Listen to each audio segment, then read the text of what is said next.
अच्छा, if you are a married woman और आप अगर एक ऐसी सिचुएशन में हो, जहाँ पे ना आपको लगता है कि यार दिन भर मदर इन लॉ कुछ ना कुछ बोलती ही रहती हैं। Whatever you do, she criticises you. मतलब दाल बनाई है तो नमक कम है और आपको ऐसा लगता है कि यार मैं कुछ भी कर लूँ ना, it's never enough for her. Irritate होकर आप अपनी मदर को कॉल करते हो। मम्मी फ़ोन उठाती है और मम्मी आगे से ये बोलती है कि बेटा शादी में एडजस्टमेंट करनी पड़ती है। एक दिन ऐसा आता है कि आपको लगता है कि यार अब बस हो गया। Your husband comes back home and जैसे ही वो आते हैं यू ब्लास्ट कि यार पता है तुम्हारी मम्मी ने क्या बोला आज? And he comes back and tells you कि बॉस मेरे पेरेंट्स ना 60 साल के हैं। इस उम्र में मैं उनको नहीं बदल सकता।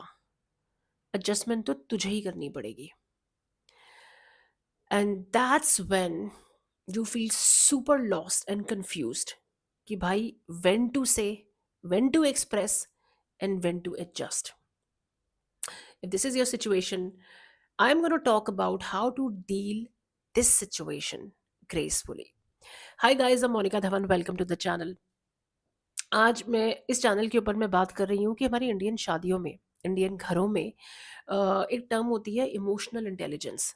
नहीं पता तो गूगल करके देख लो। बेसिकली क्या होता है कि what to say, when to से, वेयर टू से एट अ राइट टाइम। क्योंकि क्या होता है कि जब आप सही टाइम पे सही चीज़ को एक्सप्रेस करते हो ना, लॉन्ग टर्म में वो मैरिज अच्छी चलती है।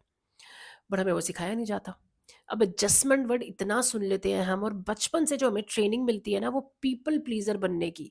पीपल प्लीज़र तो है, सारा टाइम हर बंदे को खुश रखने के लिए आपको ही हर चीज़ में झुकना पड़ रहा है, तो और क्या है ये, ठीक है? अब इसका नुकसान होता है कुछ, ओवर एडजस्टमेंट का। होता क्या है कि धीरे, धीरे, धीरे आपकी जो बाउंड्रीज़ है ना, वो ब्लर्ड होनी शुरू हो जाती है।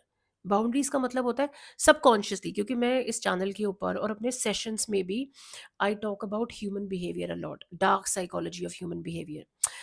हमें ना जैसे पता लग जाए ना कहीं पे, हम सबकॉन्शियसली सेंस कर लेना कि यार ये बंदा झेल लेगा, तो हम ज़्यादा चौड़े होते हैं।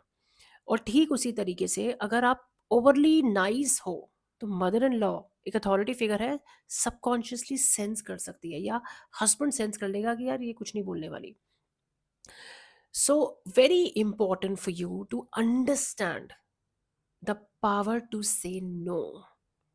मैं नहीं कह रही आपको कि आप हर चीज़ में मना करना शुरू कर दो कि मैं खाना भी नहीं बनाऊंगी, मैं कुछ नहीं करूंगी। द पॉइंट इज, जो चीज़ आपको लग रहा है कि वो ओवर एग्जर्ट कर रही है, इमोशनली आपको बहुत हैवी लग रही है कि इतना इसके भी, मतलब आपकी ना दिवरानी है, ननंद है, जो भी है, इसके भी डिनर करूँ, उसके भी करूँ, और बहुत ज़्यादा थक जाते हो, ऑफिस जाते हो, वापस आना, बच्चे को देखना, नहीं हो पा रहा इतना, है ना? So the point is how to say no to your mother in law and to your husband respectfully and politely. अगर आपने ये दो चीज़ें, पोलाइटनेस एंड रिस्पेक्ट, रिस्पेक्टफुली कैसे बात करनी है सही टाइम पर, सीख ली ना, ये जो आपको सुनना पड़ता है ना बार बार रिलेशनशिप में कि तू कितनी मेलोड्रामेटिक है यार, दोबारा आपको कोई नहीं बोलेगा, इस बात की मेरी गारंटी है। बट इसमें होगा क्या, इनिशियली जब आप छोटी-छोटी चीज़ों में अपने लिए स्टैंड लेना शुरू करोगे, अच्छा ये आसान नहीं होगा आपके लिए, क्योंकि जब हमें एडजस्टमेंट की बहुत आदत पड़ जाती है ना हमारे ब्रेन को, हमें ना अथॉरिटी फिगर के सामने अपना मुँह खोलना इनिशियल स्टेज में बिना रिएक्ट करे बहुत डिफिकल्ट लगता है। But you have to do it. और जैसे ही आप छोटी-छोटी चीज़ों में बोलोगे ना कभी-कभी कि यार ये मुझसे नहीं होगा, ये I don't think I can do it.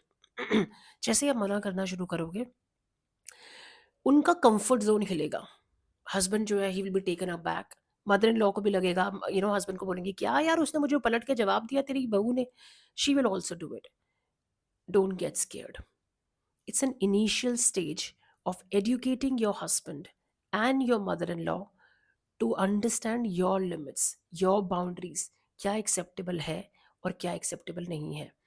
धीरे धीरे धीरे धीरे उनका ब्रेन ट्रेन हो जाएगा to treat you respectfully, to understand कि ये इतना एडजस्ट नहीं करने वाली, कहीं ना कहीं तो मुझे भी एडजस्ट करना पड़ेगा। ह्यूमन बिहेवियर को जिस जब आप समझोगे और रिलेशनशिप्स में इम्प्लीमेंट करना शुरू करोगे ना, यू विल एक्चुअली अंडरस्टैंड कि ये सिर्फ एक लिमिटिंग बिलीफ सिस्टम्स है। Life is an adjustment, marriage is an adjustment, जो इंडियन हमारे घरों में लड़कियों को बचपन से सिखाया जाता है। और ये एक बहुत बड़ा रीज़न है कि आगे जाके लव मैरिजेस क्या, अरेंज मैरिजेस क्या बुरी तरीके से फेल होती हैं, and it converts into divorce. So I hope that this video has made some sense to you. Write down in the comment section below what situations you are exactly dealing with, or if the person happens to be very toxic. Share your experiences. You can also get in touch with me for personal consultations. Cheers.